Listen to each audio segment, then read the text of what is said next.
যেদিন জানতে পারি আমি মা হতে চলেছি সেদিন আমার মতো সুখী আর কেউ ছিল না। স্বামী তখন ঘুমাচ্ছে। ফজরের আগে প্রেগন্যান্সি টেস্ট করেছিলাম, আমার ডাক কবুল করেছে। চোখের পানি মুছে স্বামীকে ডেকে তোলাম। এই খুশির খবরটা আজ চেপে রাখতে পারতেছিলাম না। স্বামীকে বললাম, দেখো আমরা বাবা মা হতে চলেছি। প্রেগন্যান্সি কিন্তু 2 দাগ স্পষ্ট। এত খুশি খবর পেয়েও আমার স্বামী রাগ দেখিয়ে বলল, এতে এত নাচার কি আছে? এখন বাচ্চা চাই না, তুমি কালই ডক্টরের কাছে যাবে। এই বাচ্চা আমি রাখবো না। স্বামীর কথা মাথা আকাশ ভেঙে পড়ে। একটা বাচ্চার জন্য কত কেঁদেছি, একটা সময় সেও চেয়েছে। এখন এগুলা বলার মানে কি? আমি রাগ করে বললাম, বাচ্চা রাখবা না মানে? তুমি তো 5 বছর বাচ্চা চাইলে, এখন বাচ্চা লাগবে না মানে কি? তখন স্বামী রেগে গিয়ে বলল, বলছি লাগবে না মানে লাগবে না। সকালে গোসল করে রুম থেকে বের হয়ে শ্বশুর শাশুড়িকে সালাম করি। শাশুড়ি জানতে চায় কি হয়েছে বৌমা। শাশুড়িকে ডেকে নিয়ে বলি, মা আমি প্রেগনেন্ট। শাশুড়ি মুখটাও ফ্যাকাশার মতো হয়ে গেল।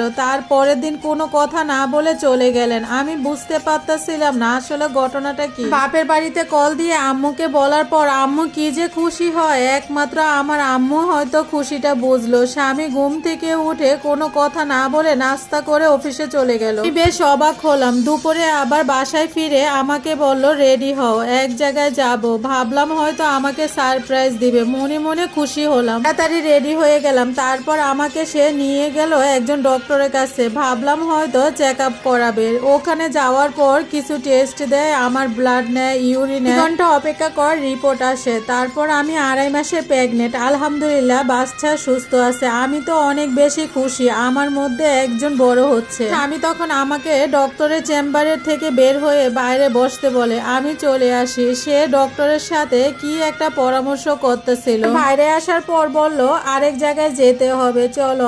আমি তার ব্যবহারে অবাক হলো, তার সাথে যাই। একটা বাসায় নিয়ে গেল। তার 20 মিনিটের ভিতরে ওই ডক্টর চলে আসলো। তারপর রুমের ভিতরে নিয়ে যাওয়া হলো। আমাকে 2টা ওষুধ খেতে দেয় ওই ডক্টর। আমি জিজ্ঞাসা করলাম, কিসের ওষুধ আর এখানে আসছি কেন? আমি ধমক দিয়ে বলল, খেতে বলছি খাও। আমার কিছুটা সন্দেহ লাগে। আমি ওষুধগুলো মুখে দিয়ে না গিলে জিভলার নিচে রেখে দিলাম। কৌশলে হাতে থাকা টিস্যুর ভিতরে ফেলে দিলাম। আমার স্বামীকে বলল, এবার 4-5 ঘন্টা অপেক্ষা করতে হবে, আপনি বাসায় চলে যান। আমি বাইরে আসলেও আমার স্বামী বাইরে না এসে ডক্টরের সাথে কি জানে একটা পরামর্শ করতে। টুকিয়ে দরজার পাশে আফসাভাবে শুনি ডক্টর বলতেছে, 4-5 ঘন্টার ভিতরে প্রচুর রক্ত গরম হবে, আপনি রক্তের ব্যবস্থা রাখবেন আর বিষয়টা যেন জানাজানি না হয়। স্বামী বলল, আপনি অনেক হেল্প করলেন, কেউ জানবে না। তারপরে বাইরে আওয়াজ পেতে তাড়াতাড়ি চলে আসলাম। এরা চাচ্ছেটা কি? আমার বাচ্চাটাকে এরা নষ্ট করার প্ল্যান করতেছে না। আসার পর স্বামী 1 বাটি স্যুপ নিয়ে আসলো। তারপর আমি তাকে বলতেছি পরে খাবো, বলতেছে না এখনই খেতে হবে। তারপর আমি বললাম, ওই ওষুধগুলা খাওয়ার পরে আমার কেমন জানি লাগতেছে, রেস্ট নিব, কিছুক্ষণ পরে খাবো। এটা বলার পর স্বামীর চোখে মুখে কি একটা আনন্দ দেখতে পাইলাম। সে এসে স্বামীকে ডাক দিয়ে নিয়ে গেল। বলতেছে, কি রে কাজ হয়েছে?